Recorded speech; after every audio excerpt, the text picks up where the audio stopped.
Good morning friends. आज की class में हम चरक संहिता सूत्र स्थान का 13 चैप्टर कंटिन्यू करने वाले हैं। आज हमारा ये चैप्टर कंप्लीट हो जाएगा। स्नेह अध्याय 72 नंबर के श्लोक से पढ़ेंगे। इसके पहले मैंने आपको 69 तक कंप्लीट करा दिया था। कोष्ठ परीक्षण हमने प्रीवियस क्लास में पढ़ा था। अब हम पढ़ने वाले हैं अविधि पूर्वक स्नेह सेवन से उपद्रव। यहां से AR का क्वेश्चन बनता है, पूरा थ्योरी। और लास्ट में यथेवाशी विषम कक्षम मध्यगा स्वविषाग्निना, ये रेफरेंस पूछा जाता है किसके संदर्भ में आया है। तो पढ़ते हैं डिटेल में। जिस व्यक्ति की ग्रहणी में पित्त की प्रबलता होती है, जिसकी अग्नि का बल अधिक रहता है, यदि वह स्नेह का पान करे तो अग्नि अपने तेज से पान किए गए उस स्नेह को शीघ्र ही भस्म कर देता है। यानी क्या हुआ कि अगर कोई ऐसा व्यक्ति है जिसमें पित्त की प्रधानता है, पित्त प्रबल है यानी अग्नि भी प्रबल है, तो जैसे ही वो स्नेह पान करेगा तो उसकी जो अग्नि है वो क्या करेगी, स्नेह को शीघ्र पचा देगी।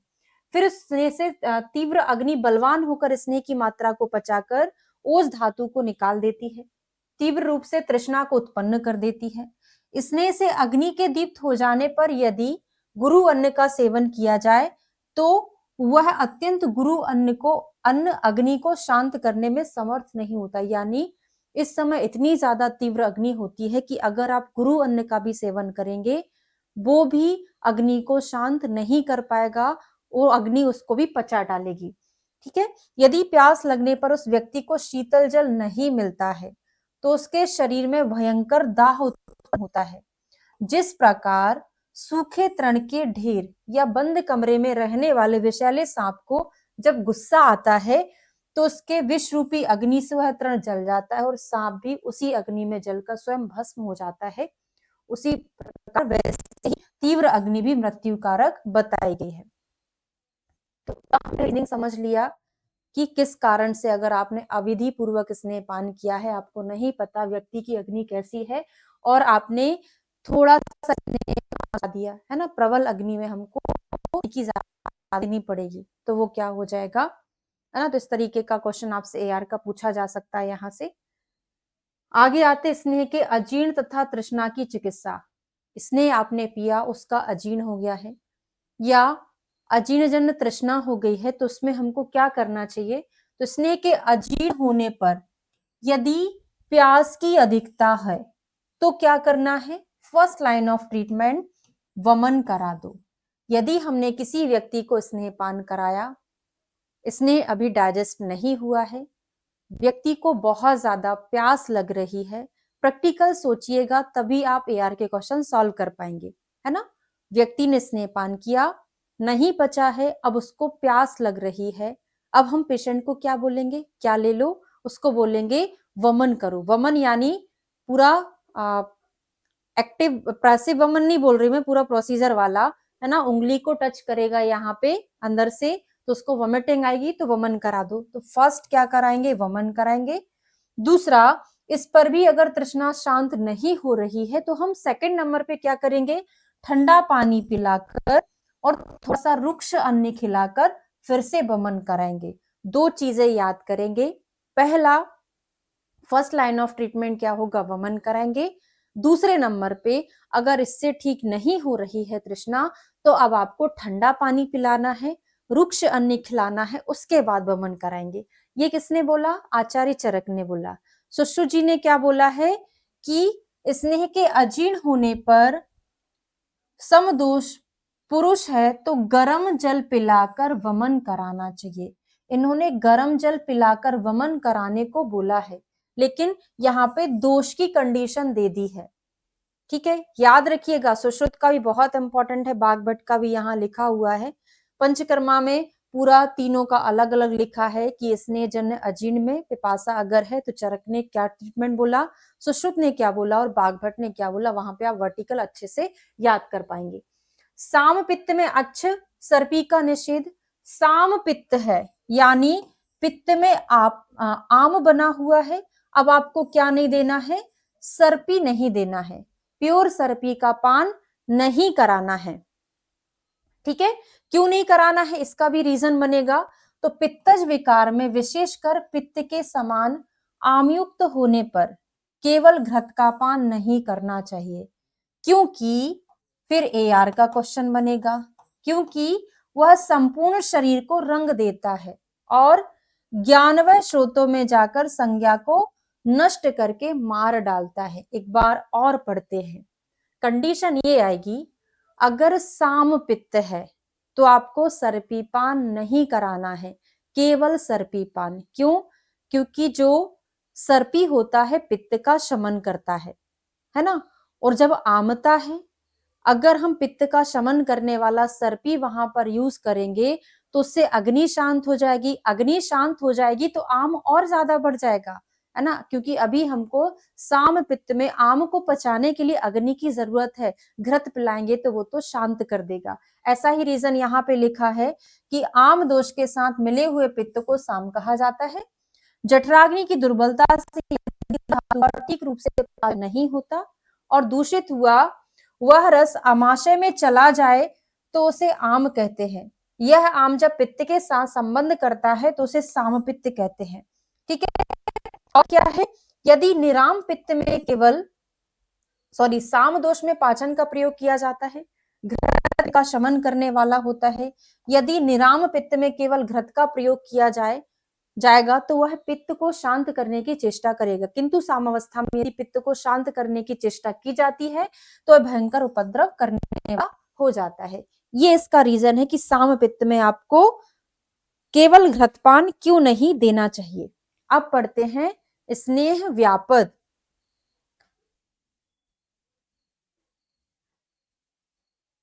स्नेह व्यापद कितने होते हैं? टोटल नंबर ऑफ स्नेह व्यापद संख्या बस पूछी जाती है, कितने होते हैं? 19 होते हैं। कौन कौन से हैं याद रखने की जरूरत नहीं, एक बार बस रीड कर लीजिएगा। तंद्रा उत्क्लेशानाः, ज्वर, स्तंभो विसंज्ञता, कुष्ठानी कंडु पांडुत्वम, शोफ अर्श अरुचि तृष्णा, जठरम ग्रहणी दोषा, स्तैमित्यम वाक निग्रह, शूलम आम प्रदोषश्च, जायन्ते स्नेह विभ्रमा। तो ये सारे स्नेह व्यापद हैं। अब इसमें स्नेह व्यापद में चिकित्सा क्या करते हैं, ये क्वेश्चन एग्जाम में पूछा जाता है। तो सबसे पहले देखिए, स्नेह का कोई भी व्यापद हुआ, आपको क्या करना है? फर्स्ट नंबर पे उन्होंने बोला कि वमन करा दो। दूसरा क्या कर सकते हैं हम, ये क्रम नहीं है, मतलब इन्होंने ऑप्शन दिया कि ऐसा भी करा सकते हो, ऐसा भी करा सकते हो। इसका मतलब ये बिल्कुल नहीं समझना कि पहले वमन कराएंगे फिर स्वेदन कराएंगे। तो वमन करा सकते हो, स्वेदन करा सकते हो, काल की प्रतीक्षा, समय का थोड़ा हमको वेट करना है। जैसे हमने किसी को 6 बजे स्नेहपान कराया, 10 बजे बोल रहा है कि अब नहीं पच रहा है, पता नहीं कैसा कैसा लग रहा है, तो हम तुरंत उसको वमन करा दे, ऐसा नहीं। कम से कम हमें उसको पचने के लिए समय देना चाहिए। तो पहला उल्लेखन यानी वमन, दूसरा स्वेदन, तीसरा क्या बताए हैं? काल की प्रतीक्षा। और क्या कर सकते हैं? प्रति व्याधि स्रंसन, क्या कराएंगे? विरेचन भी करा सकते हैं। और तक्रारिष्ट का प्रयोग बहुत इंपॉर्टेंट है, तक्रारिष्ट का प्रयोग बहुत सारी व्याधियों में आता है। अभी आप याद करके चलिए, स्नेहपान के उपद्रव में दिया जाता है। रुक्ष अन्नपान का सेवन स्नेहपान का उपद्रव है, यानी हमारी बॉडी में स्निग्धता बढ़ी थी, जिसका कोई उपद्रव था, उसको शांत करने के लिए क्या करेंगे? रुक्ष अन्नपान का सेवन कराएंगे। गौमूत्र का प्रयोग करेंगे, लेखन का काम करता है, उष्ण तीक्ष्ण होता है, तो स्नेह के अपोजिट हो गया। त्रिफला का प्रयोग करेंगे तो इस प्रकार से स्नेह वापन में हमको ये सारा ट्रीटमेंट करना है। वमन, स्वेदन, समय की प्रतीक्षा, विरेचन, तक्रारिष्ट, रुक्ष अन्नपान, मूत्र का प्रयोग, त्रिफला का प्रयोग आदि। ठीक है, आगे बढ़े। अब स्नेह सेवन से उपद्रव होने में कारण क्या है, क्यों ऐसा उपद्रव हुआ था? इसीलिए हुआ था, केवल रीड करेंगे इसको समझने के लिए क्यों ऐसा होता है।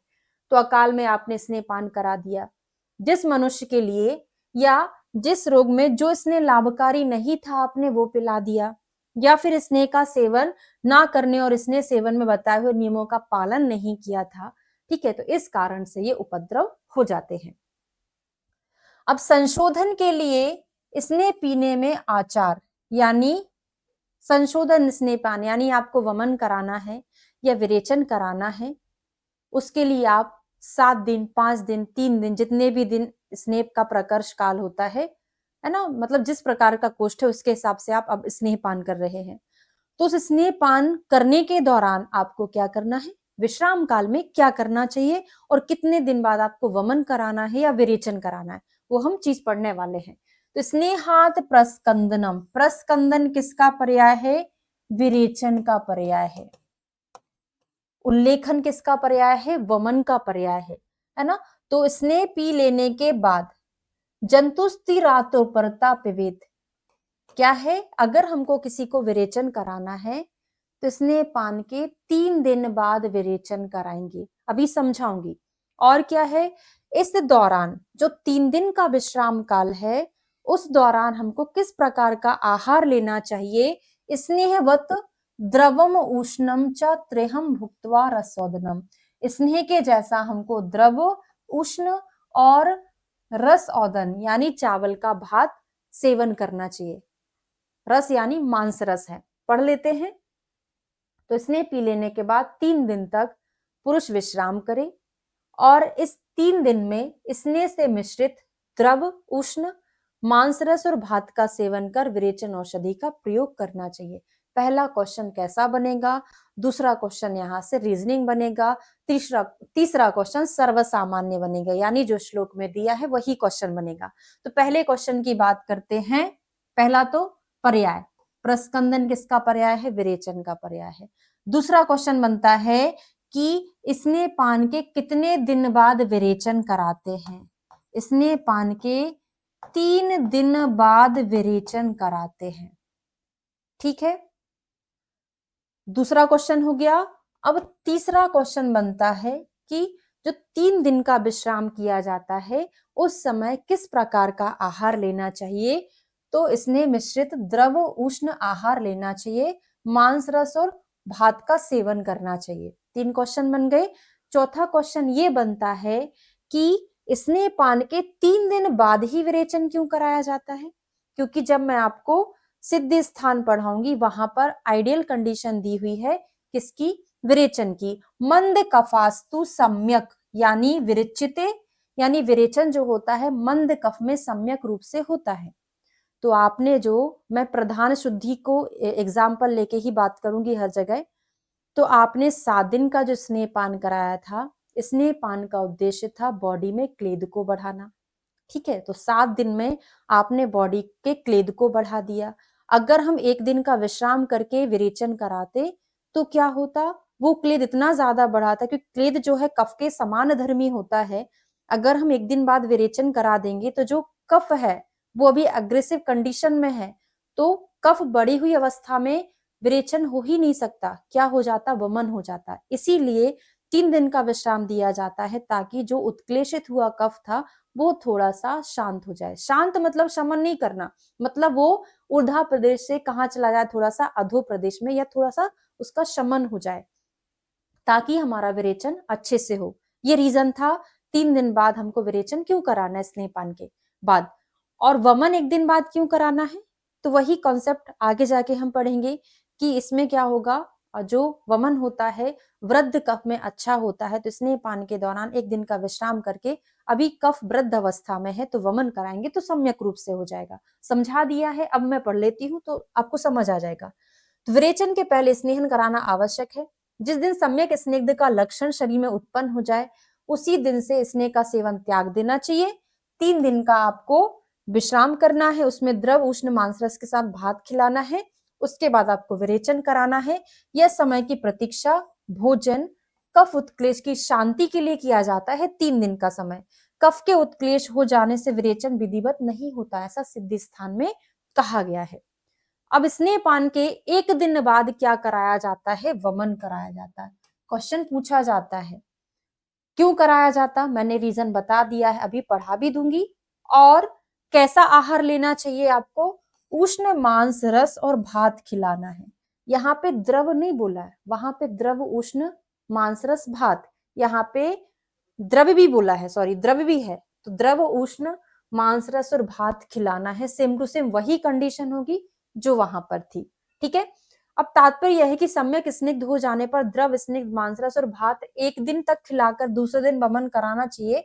ऐसा करने से कफ का उत्क्लेश हो जाता है और कफ का उत्क्लेश होने पर वमन सुगमता से होता है, ऐसा आप सिद्ध स्थान के फर्स्ट चैप्टर में पढ़ेंगे। क्लियर हो गया? मैंने आपको हमेशा बोला है कि जब मैं क्वेश्चन पूछती हूँ आपको कमेंट करके बताना है, पर आप लोग बिल्कुल जिम्मेदारी नहीं समझते हैं। आप लोगों की कितनी की है, क्योंकि मुझे लगता है कि मैं सिर्फ पढ़ाती रहती हूँ, आपका कोई मतलब ही नहीं है पढ़ने का, नहीं पढ़ रहे हैं। एक्स्ट्रा समय निकाल के ये चीज मैं पढ़ा रही हूँ, तो कम से कम जो मैं पूछती हूँ वो बता तो दिया करो, है ना। इसके पहले मैंने 2 वीडियो अभी लेटेस्ट अपलोड किए हैं, किसी ने बिल्कुल भी आंसर नहीं दिया, उसमें मैंने कितने क्वेश्चंस भी आपसे पूछे थे, है ना। अगर ऐसे ही चलता रहा तो मुझे पता ही नहीं चलेगा कि आप लोग पढ़ रहे हैं कि नहीं पढ़ रहे हैं, फिर क्या मतलब ऐसा पढ़ने का, है ना। अगर पढ़ रहे हैं तो अच्छे से पढ़ाई करिए, ठीक है। चलिए, तो बताना है ये चीज समझ में आया कि नहीं आया। रीजनिंग क्वेश्चन जब तक समझ में नहीं आएंगे आप सॉल्व नहीं कर पाएंगे, क्योंकि रीजनिंग क्वेश्चन कभी भी कोड बनाकर याद किए ही नहीं जा सकते, ठीक है।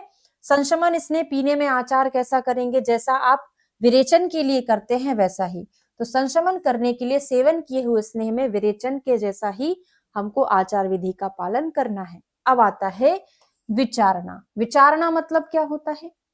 जो व्यक्ति प्योर घी या प्योर स्नेह नहीं पी पाता है उसके लिए हम विचारणा के फॉर्म में पिलाते हैं, यानी भोज्य पदार्थों के साथ मिलाकर पिला देते हैं। जैसे हमने पढ़ा 24 प्रकार की ओदनश्य विलेपी चरसो मांसम पयोदधि, उस प्रकार की विचारणा में स्नेह को मिला के पिलाया जाएगा। कौन से व्यक्ति को पिलाया जाएगा? जो स्नेह से द्वेष रखते हैं, स्नेह द्वेषा, जो स्नेह का नित्य पान करते हैं वो ऐसा कर सकते हैं। जिनका कोष्ठ मृदु है उन्हीं को हम करा सकते हैं, क्योंकि विचारणा में स्नेह की क्वांटिटी कम रहती है, जिसके कारण अगर क्रूर कोष्ठ होगा तो उसको स्नेहन ही नहीं हो पाएगा, तो मृदु कोष्ठी में कर सकते हैं। तो स्नेह द्वेषा स्नेह नित्या मृदु कोष्ठाश्चय नरः क्लेशासह, जो क्लेश को सहन नहीं कर पाते तभी तो हम उनको खीर में मिला के दे रहे हैं। तो क्लेश सहा मद्य नित्या, जो नित्य ही मद्य का पान करते हैं, ऐसे व्यक्तियों को हमको किसके साथ देना है? विचारणा के फॉर्म में देना है। यहां से क्वेश्चन ऐसा बन सकता है कि निम्न में से कौन सा विचारणा के योग्य है या नहीं है। तो सारी चीजें आपको याद होना चाहिए, यहां से कोई चीज पढ़ने की जरूरत नहीं है। अब आते हैं धारोष्ण दूध में अगर हम स्नेह और शक्कर मिलाकर दे दें और दही की मलाई में राब मिलाकर दे दें तो मनुष्य का स्नेहन हो जाता है। यानी सद्या स्नेहन कारक युग हम पढ़ रहे हैं। तुरंत दुहा हुआ दूध आप लाएंगे, उसमें स्नेह घृत्यल वसा मज्जा मिला देंगे, उसमें शक्कर मिला देंगे तो फटाफट स्नेहन हो जाएगा, यानी 2-3 दिन में भी स्नेहन हो जाता है। सद्या शीघ्र स्नेहन विधि, 5 प्रस्तुत की जो पेया होती है उससे सद्या स्नेहन होता है। 5 प्रस्तुत की पेया में कौन कौन से कंटेंट होते हैं ये बहुत इंपॉर्टेंट है। तो क्या होता है? हमारे चारों प्रकार के स्नेह, घृत तैल वसा मज्जा और तंडुल, यानी ये सब एक एक एक एक प्रसृत रहेगा और तंडुल भी एक रहेगा, तो टोटल मिला के 5 कंटेंट है, इसमें 5 प्रसृत होता है। दूध यहाँ पे नहीं डलता है, ये कहलाता है पंच प्रस्थ की पेया, ठीक है। और 5 प्रस्थ की वस्ती में क्या होता है, सिद्धि स्थान में आपको पढ़ाऊंगी, तो वहां पे तीनों दोषों को शमन करने वाली 3 चीजें, घृत तैल मधु एक एक एक डला है और दूध 2 डला है, दासे दुग्ध दासे 2 प्रसृत डला है, तो टोटल वहां पे भी 5 प्रसृत होता है, यहाँ पे 5, पर ये पेय है वो क्या होती है? वस्ती होती है। और क्या कर सकते हैं? प्रभूत घृत से बनाए हुए सुअर के मांस रस में घृत नमक मिलाकर दे सकते हैं। और स्नेहार्थ सद्य स्नेहन कारक योग पढ़ रहे हैं हम, है ना। तो कुष्ठ शोथ प्रमेय क्या सिमिलरिटी है? ये तीनों संतर्पण जन्य विकार हैं। इनमें ग्राम आनुप जलीय जीवों का मांस गुड़ दही दूध तिल का प्रयोग स्नेहन करने के लिए नहीं करना चाहिए। क्यों नहीं करना चाहिए? सॉरी, क्योंकि अगर हम ऐसा करेंगे तो संतर्पण जन्य विकार है, क्लेद बढ़ जाएगा, तो फिर इनमें हम करेंगे क्या?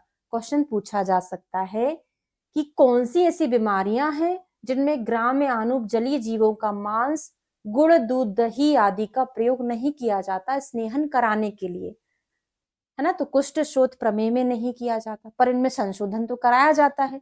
फिर हम कैसे इसमें स्नेहपान कराएंगे? तो चरक जी ने बोला है कि कुष्ठ शोथ प्रमेह रोगी में अगर आपको स्नेहपान कराना है तो कैसे कराओगे? पिपली, हरितकी, त्रिफला आदि से सिद्ध करके आप उसको स्नेहपान कराओगे। चक्रपाणी जी ने बोला है कि अगर आपको स्नेहपान कराना है तो पिपली से अगर आप सिद्ध करेंगे तो कुष्ठ में करा दो, हरितकी के क्वाथ कल्क से सिद्ध करके जो स्नेह बनेगा शोथ में कराएंगे, त्रिफला के क्वाथ से सिद्ध करके जो स्नेह बनेगा उससे प्रमेह में कराएंगे। तो याद रहेगा, पिपली कुष्ठ हो गया, हरितकी शोथ हो गया। हरितकी अनुलोमन करता है शोथ में, अनुलोमन करके फ्लूइड को बाहर निकालेगा। त्रिफला विरेचक होता है, फल त्रिकादि क्वाथ में त्रिफला डला होता है जो प्रमेय में देते हैं, तो त्रिफला हम यहाँ पर यूज करेंगे। विचारणा विधि हो गया, विचारणा जो करते हैं, हाँ, तेल, मज्जा, वसा, घृत इन चारों को वेर और त्रिफला के क्वाथ से सिद्ध करके योनि व्यापद और शुक्र दोष में प्रयोग करना चाहिए। तो यहाँ पर ये भी इंपॉर्टेंट है कि योनि व्यापद शुक्र दोष में किसका कॉम्बिनेशन हम देते हैं, तो चारों प्रकार का स्नेह हो गया प्लस बदर और त्रिफला हो गया, है ना, योनि व्यापद और शुक्र दोष में प्रयोग करना चाहिए। लास्ट और देखते हैं इस चैप्टर का, बहुत इंपॉर्टेंट है, सालवड़ स्नेह का गुण। स्नेह में हमने नमक मिलाया, उसका गुण क्या होगा? पहले तो नमक हम क्यों मिलाकर दे रहे हैं सद्य स्नेहन में? क्योंकि नमक जो होता है स्नेहन कराता है। स्नेहन कराने के लिए नमक को कैसा होना पड़ेगा? अभिष्यंदी। नमक अभिष्यंदी होता है। नमक भले ही हम हाथ पे रखते हैं हमको लगता है रुक्ष है, रुक्ष नहीं होता, क्योंकि रुक्ष अगर होगा तो हम इससे स्नेहन कर ही नहीं सकते। यानी नमक अभिष्यंदी होता है, आरुक्ष होता है, आरुक्ष यानी स्निग्ध होता है। ध्यान रखिएगा, क्वेश्चन पूछा जाएगा निम्न में से कौन सा नमक का गुण नहीं है ना? तो अभिष्यंदी है, आरुक्ष है, सूक्ष्म उष्ण व्यवायी होता है, अतः नमक के साथ स्नेहों का अगर हम प्रयोग करते हैं तो जल्दी स्नेहन हो जाता है। तो संशोधन कर्म, हाँ, संशोधन क्रिया करना आवश्यक हो तो सर्वप्रथम स्नेह का प्रयोग करना है। तब स्नेहन क्रिया उचित रूप से हो जाए तो अगले चैप्टर में हम स्वेदन पढ़ने वाले हैं, संशोधन क्रिया था शमन क्रिया का प्रयोग करना चाहिए। तो ये हमारा चैप्टर फाइनली कंप्लीट हुआ, 30 नंबर का चैप्टर। कल की क्लास से मैं आपको स्वेद अध्याय पढ़ाऊंगी और जो भी मैं क्वेश्चन पूछती हूँ तो कृपया करके आंसर देने का कष्ट करें ताकि मैं समझ सकूं कि जो चीज मैं पढ़ा रही हूँ वो आपको समझ में आ रहा है कि नहीं आ रहा है। थैंक यू सो मच, मिलते हैं नेक्स्ट चैप्टर के साथ नेक्स्ट वीडियो में।